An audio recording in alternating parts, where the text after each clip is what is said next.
ข้าพเจ้าสมเด็จเพชรจะมาบอกในหัวข้อที่ว่ายาอายุยืนอยู่ในเส้นทางแห่งความสุขในสังคมปัจจุบันนี้มนุษย์ทุกคนล้วนแล้วแต่อยากให้ตัวเองที่มีอายุยืนสุขภาพเข้มแข็งเคียงคู่กับโลกจนสุขภาพถึงสมัยดังนั้นจึงมีนักวิทยาศาสตร์หรือว่านักทางด้านจิตศาสตร์เราได้ศึกษาเกี่ยวกับเพื่อจะให้ตัวเองมีอายุยืนหรือว่าสุขภาพเข้มแข็งเคียงคู่กับโลกเช่นทางด้านพุทธศาสตร์พระพุทธเจ้าก็ได้ค้นพบได้ศึกษาเกี่ยวกับทางด้านจิตใจว่าความนิรันดรของทางด้านจิตใจบ่มีวันตายบ่มีวันเกิดแก่เจ็บตายและทุกโศกทางด้านวิทยาศาสตร์ก็จะได้ศึกษาเกี่ยวกับทางด้านนี้ทางด้านการแพทย์เช่นยังมีท่านหมอท่านหนึ่งชื่อท่านหมอเซกที่ในเป็นคนประเทศไทยได้ศึกษาเกี่ยวกับอายุสังขารหรือว่าเราได้ตั้งเป้าหมายเราได้เขียนนั้นรุ่นคนนึงขึ้นมาว่าอายุ103 ปีเป็นยังเขาเห็นบ่ได้เรามีเป้าหมายว่าอายุ103 ปีเราต้องตายเราเขียนเราได้วางเป้าหมายนั้นไว้เราได้ให้ทฤษฎีและให้เกี่ยวกับย่ามีอายุยืนอยู่2ข้อหลักคือ1ต้องรักษาสุขภาพทางกาย2ต้องรักษาสุขภาพทางจิตใจ2อย่างการรักษาสุขภาพทางกายหมายความว่าเราต้องมีการบริหารเช่นทางด้านการกินอาหารการกินน้ำการออกกำลังกายกินอาหารแม่นทางด้านทางหมอเซกได้บอกว่าให้เรากินบางไม้หลายๆกินผักหลายๆกินพืชหลายๆเพราะว่าคนเราเป็นคนเป็นมนุษย์ที่กินพืชบ่แม่นมนุษย์ที่กินสัตว์ดังนั้นคนเรากินสัตว์หลายๆคนเราจะตายแบบกินพืชหลายๆกินบางไม้หลายๆอายุจะยืนแต่ว่าการกินนี้ท่านหมอเซกได้บอกว่าให้กินตอนเช้ากับตอนบ่ายตอนแรกนี่ให้กินน้อยที่สุดให้กินหลายตอนแรก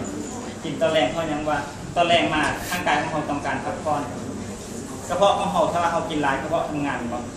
นะมื้อเช้ามาเราจะเนี่ยโซกเศร้าบอกสุขภาพบ่แข็งแรงเมื่อยล้าอันนี้ดังนั้นต้องกินน้อยที่สุดตอนแรกศาสนาพุทธก็ได้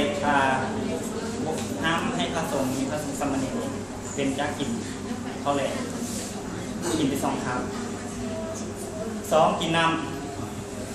ำนี่ท่านหมอเซกบอกว่าต้องกินตลอดเวลาไม่ต้องให้มันหิวถ้าว่าเขารู้สึกหิวแล้วแสดงว่าร่างกายของเขานี่ขาดน้ำแล้วมันบุรีกับร่างกายเขาต้องกินอยู่ตลอดกินน้ำ3ต้องออกกำลังกายเนี่ยออกทุกเช้าทุกแรงออกตลอดไม่ต้องเยอะละไม่ต้องกินแล้วเนาะต้องออกกำลังกายตัวนี้แม่นสุขภาพทางกายต้องรักษาแบบนี้2สุขภาพทางจิตใจเป็นสิ่งที่สำคัญสุดจิตใจเป็นส่วนหนึ่งของชีวิตถ้าว่าจิตใจบ่แข็งแรงทางกายก็บ่แข็งแรงเป็นว่าจิตใจอ่อนๆเกี่ยวพยาธิก็จากกินทางกายตัวนี้มันพยาธิมันเกิดมาจากจิตใจ99%ถ้าว่าจิตใจผู้ใดอ่อนแอผู้นั้นจะเป็นพยาธิมันบ่ได้เกิดมาจากทางกายแต่มันเกิดมาจากจิตใจการรักษาสุขภาพทางด้านจิตใจนี้ต้องมีสมาธิต้องเข้าทางด้านวิปัสสนากรรมฐานหรือว่าทางด้านพุทธศาสนาก็ว่าวิปัสสนากรรมฐานกำหนดจิตใจวางเฉยปล่อยวางบ่ซีเรียสหรือบ่คิดกับสภาพการบ่เก็บเอาว่าเหตุการณ์ปรากฏการณ์ที่อยู่ข้างนอกนั่นเอาความทุกข์อยู่ข้างนอกมาไว้จิตใจของตัวเองปล่อยวางบ่ต้องคิดมันวางเฉยทำจิตใจให้สบายจิตใจให้สงบแล้วสุขภาพมันจะแข็งแรงสรุปลงแล้วการที่สรุปลงแล้วมันทุกคนมาแล้วแต่อยากมีสุขภาพแข็งแรงถ้าว่าอยากมีสุขภาพแข็งแรงต้องปฏิบัติเกี่ยวกับตามที่ทางแนวทางของทางมอคนเดียวว่า1ศึกษาสุขภาพทางกาย2ศึกษาสุขภาพทางใจการรักษาสุขภาพทางกายใจ2อย่างนี้มันแข่งขันกันถ้าว่าขาดสิ่งใดสิ่งหนึ่งเฮ็ดให้เขาสุขภาพบ่ดีถ้าสุขภาพทางจิตใจโดยเฉพาะสุขภาพทางจิตใจยาที่ดีนั้นบ่มีขายอยู่ที่ยาที่ดีบ่มีจำหน่ายยาที่จำหน่ายกินแล้วบ่ดี